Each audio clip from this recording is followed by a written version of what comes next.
Olá, salve Maria. Vamos dar continuidade à leitura do livro São Maximiliano Kolbe, o Mártir da Caridade. Hoje é um dia muito propício também para falar dele, porque comemoramos a Assunção de Nossa Senhora ao céu. Por esse motivo, falar de um santo muito devoto de Nossa Senhora, que tinham raízes marianas, é muito importante conhecermos e estudar constantemente a vida dos santos. Por isso, iniciamos essa leitura, esse resumo dessa semana, rezando uma Ave Maria, invocando a Santíssima Trindade. Em nome do Pai, do Filho e do Espírito Santo. Amém. Ave Maria, cheia de graça, Senhor é convosco, bendito sois vós entre as mulheres, bendito é o fruto do vosso ventre, Jesus. Santa Maria, Mãe de Deus, rogai por nós, pecadores, agora e na hora de nossa morte. Amém. Nossa Senhora do Carmo, rogai por nós. Em nome do Pai, do Filho e do Espírito Santo. Amém. Bom, a história de São Maximiliano começa contando um fato muito curioso, em que a sua mãe observa o comportamento dele e fala para ele: este menino irá morrer um dia como mártir. E isso fica mexendo muito com ele.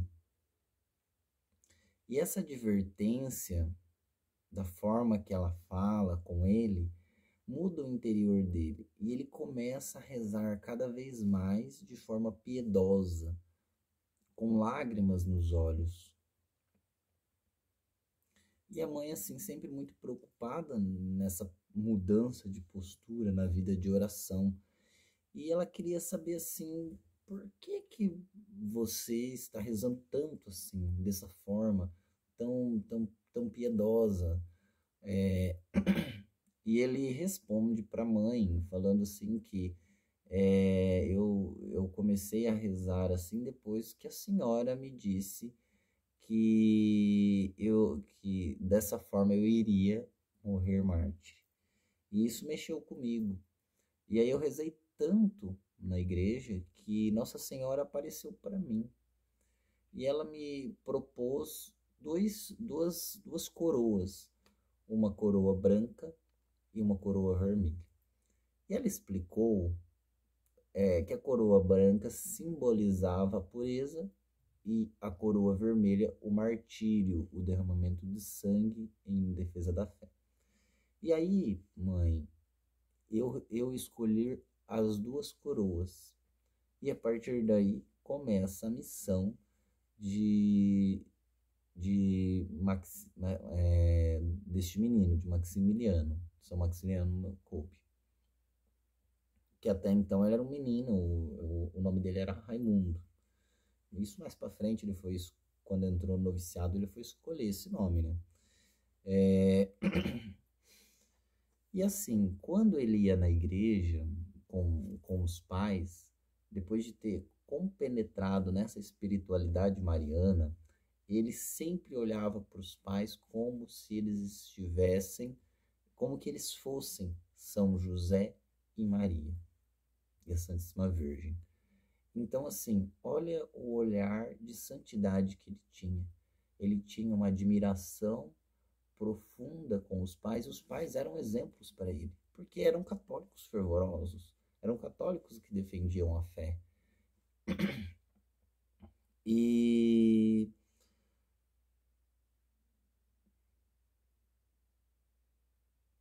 ele sempre falava e repetia constantemente esse desejo de ser mártir, de trilhar esse caminho da pureza e do martírio. E essa história dessa aparição e dessas situações, a mãe de Maximiliano só foi revelar em 1941. Então, muito tempo antes, considerando que essa história aconteceu quando ele era menino. Então, o São Maximiliano ele nasceu em 1894. Ela só foi revelar isso em 1941.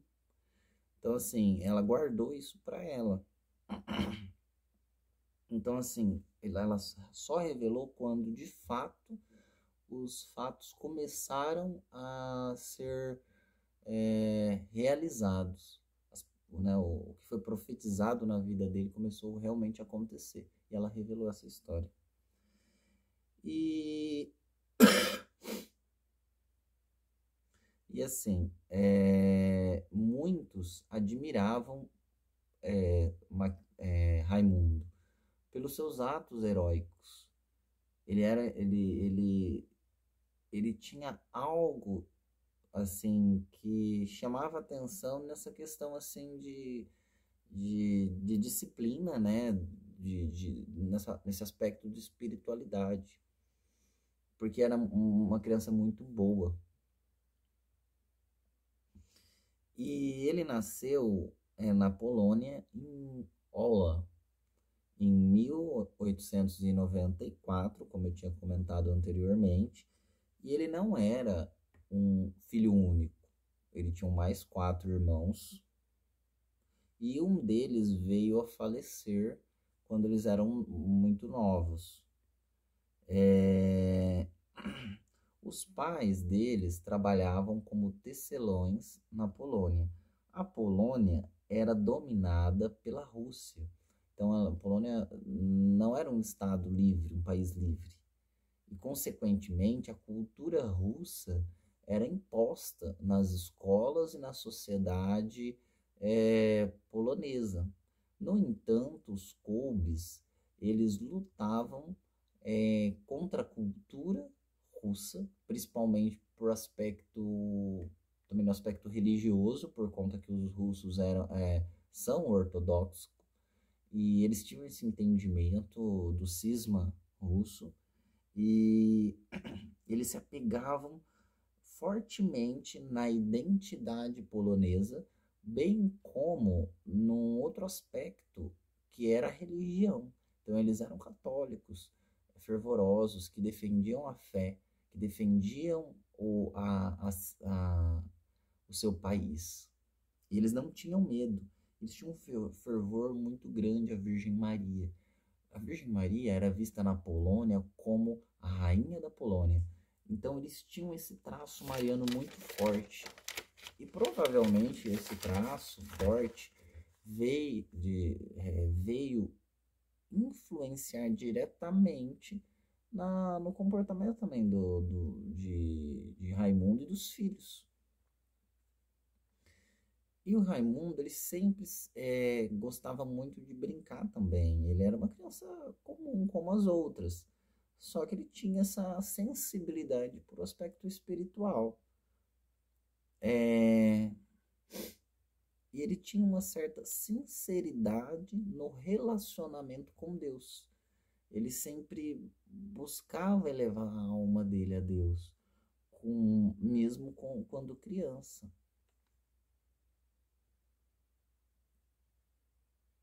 E assim, nos momentos em que ele muitas vezes assim acontecia dele atrasar, brincando com as crianças até mais tarde, ele pedia que as crianças, os primos dele, rezassem por ele, porque ele sabia que poderia acontecer alguma coisa por conta do atraso dele de chegar em casa. Então, a mãe estipulava um certo horário, olha, Raimundo, você tem que chegar a tal horário. E aí ele se distraía divertindo, brincando com os primos, e passava do horário. Ele falava, olha, passei do horário de brincar, eu vou ter que ir, mas rezem uma Ave Maria por mim.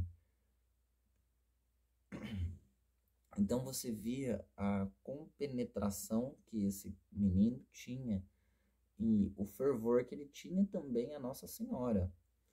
E ele acreditava muito na intercessão de um pelos outros. Então ele solicitava isso porque ele sabia que poderia ser castigado. Os pais de Raimundo se chamavam Maria e Júlio. eles eram tecelões e o trabalho deles já vinham de outras gerações, se eu não me engano, era a segunda geração que trabalhava já com esse tipo de coisa.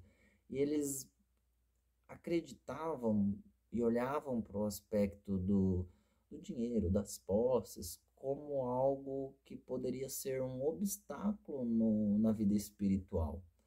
Então, eles não tinham e não trabalhavam para ter muitas riquezas e muitas posses, somente o necessário para sobreviver e pagar o que fosse necessário para a educação das crianças também. Até porque na Polônia russa, a educação era muito cara. Era muito difícil um pai bancar a educação de um filho. Então, numa família de 4 crianças, de 3 crianças, né, na verdade, é, normalmente se escolhia uma para estudar e as outras auxiliavam dentro de casa ou nos afazeres, nos trabalhos manuais. E também não era muito comum todos estudarem por isso. Então, assim, Francisco, que era o filho mais velho, ele foi escolhido para estudar, ter a formação, foi colocado numa escola polonesa e Raimundo ficou ajudando na loja a cuidar do seu irmão José. E aos serviços domésticos também, porque eles tinham uma loja de tecelagem também. E assim, a vida de Raimundo começou a mudar porque ele queria estudar também. Ele tinha muitas habilidades, ele tinha uma facilidade com o latim, com as línguas e tal. E aí, certa vez, a mãe dele pediu para ele ir numa farmácia, comprar um medicamento. E quando ele chegou lá, ele falou com o farmacêutico o nome da composição química do remédio em latim. E o farmacêutico ficou muito curioso, despertou essa curiosidade nele. E ele perguntou: como que você aprendeu a falar latim? Ele falou: eu escutei o padre falando. E aí eu comecei a falar, né, algumas palavras em latim. E aí ele perguntou se o menino estudava e tudo. Ele falou que não ia para a escola, né? E aí ele perguntou para o menino se ele queria que... Mas o menino, o Maximiliano, Raimundo falou assim que ele queria estudar, queria aprender. E aí o farmacêutico falou que ele poderia ensinar para ele atingir e passar no exame que Francisco também iria fazer para ingressar num determinado estudo que eles iam fazer, né? Nas fases de estudos naquela época. E aí, depois do auxílio de um ano de preparação, tanto Francisco como Raimundo entraram na escola em 1906. Em 1907 aconteceu um fato curioso. Muitas pessoas, frades franciscanos, procuravam na Polônia pessoas que pudessem ser futuros candidatos para ingressarem na ordem franciscana. E aí eles procuravam nas famílias católicas. E por graça de Deus encontrou os 2 meninos, Francisco e Raimundo, os 2 irmãos. E aí eles pediram permissão para os pais, para Júlio e Maria, se eles poderiam ir, né, pro internato para estudar e tudo mais. Já tá tudo ia ser custeado pelos franciscanos, e os pais aceitam essa proposta e eles ingressam nessa ordem para se preparar para o noviciado. Nesse tempo, nesse período, é, é, Júlio concede a permissão da sua esposa ingressar num convento da Ordem Franciscana. E o próprio Júlio também ingressa na Ordem Franciscana. O seu filho mais novo, José, ele fica de 1908 a 1910 num internato e depois seguiu os passos dos dois irmãos, ingressando também numa ordem franciscana.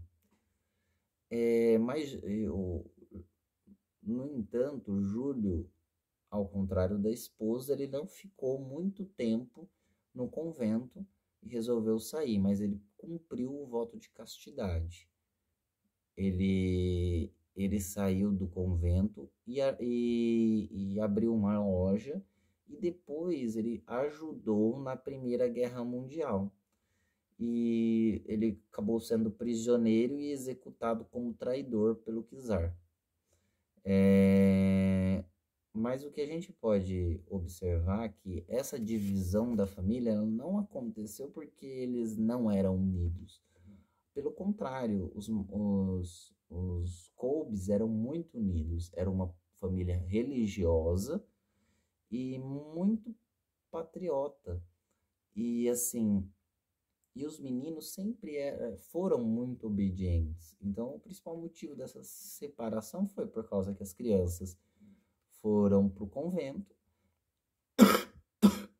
e Maria, ela tinha uma vocação já antes do matrimônio para parte religiosa, e aí ele permitiu isso, ele viu que isso era conveniente e se foi resolvido isso, eles tomaram essa decisão, né?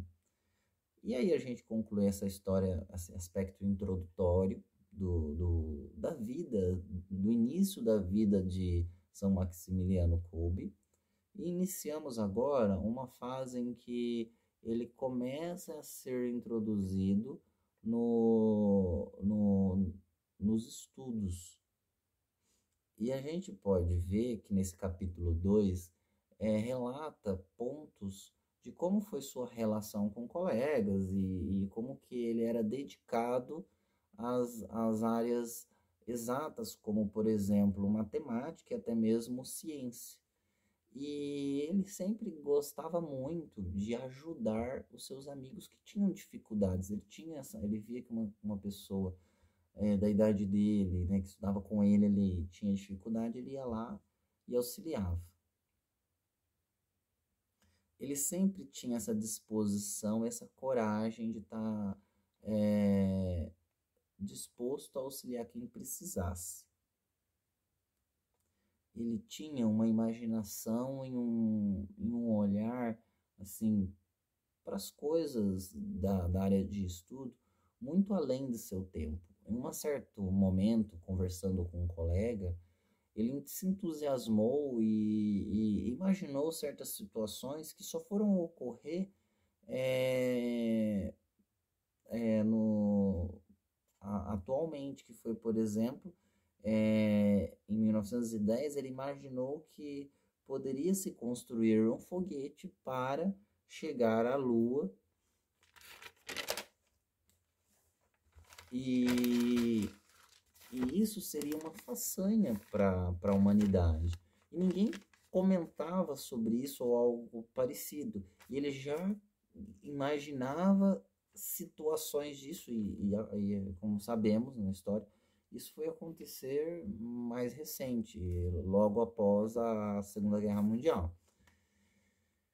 E assim, ele além de ter essa imaginação e pensar muito sobre esses pontos, ele também gostava de conversar muito sobre a Polônia e de como iria elaborar estratégias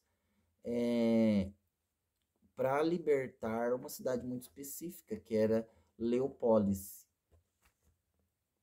Mesmo diante das dificuldades que Maximiliano enfrentava, ele se em algum momento ele se deparava uma situação que possivelmente ele poderia ficar deprimido, ele não ficava, porque ele sempre tinha com ele a seguinte frase: na próxima dará certo. E isso o impulsionava a dar passos cada vez mais largos em relação à santidade. E além disso, o que propiciava para a vida dele, para ele caminhar no caminho reto, era sua forte devoção à Mãe de Deus. Foi um santo que escolheu a via imaculada. Se qualquer situação despertasse também um momento de tristeza ou desgosto, ele sempre controlava, ele não gostava de brigar e discutir com os colegas. Mesmo com provocações, sarros, independente do que fosse, ele sabia muito bem controlar os sentimentos. Então ele tinha a virtude da temperança desde muito cedo. Provavelmente Nossa Senhora é que infundia todas as graças necessárias. Provavelmente não, com certeza. Ela infundia todas as graças necessárias para a santificação da alma desse garoto, e bem como para que se cumprisse também o desejo dele, porque ele era um desejo santo. E ele se comportava rumo a esse objetivo. Então ele ordenou a razão, a vida dele para esse fim, que era ser mártir, ser santo e mártir. Buscar a pureza. E assim, ele começou a se interessar também para assuntos militares, bem como estratégias de defender Leopólis. Se interessava por xadrez também, então ele tinha essa característica estrategista, então ele era muito inteligente nesse ponto. Ele dominava essas duas áreas, matemática e ciência, e além disso tinha essa preocupação. Essa preocupação começou a aumentar tanto que ele questionou a possibilidade de desistir junto com o irmão de ingressar no noviciado. Eles só mudaram de ideia depois de uma visita de sua mãe, Maria, que convenceu os meninos de entrarem no noviciado. E eles mudaram de ideia e resolveram entrar, e aí ele iniciou o noviciado e tornou-se Maximiliano Kolbe, adotou esse nome. Então, concluímos o resumo da semana. Eu aguardo vocês na semana que vem para os próximos resumos. Fiquem com Deus e com o amor de Maria. E rezemos uma Ave Maria em honra a Nossa Senhora. Ave Maria, cheia de graça, Senhor é convosco. Bendito sois vós entre as mulheres, bendito é o fruto do vosso ventre, Jesus. Santa Maria, Mãe de Deus, rogai por nós, pecadores, agora e na hora de nossa morte. Amém. Estivemos reunidos e permanecemos reunidos por intercessão de São Miguel Arcanjo, em nome do Pai, do Filho e do Espírito Santo. Amém.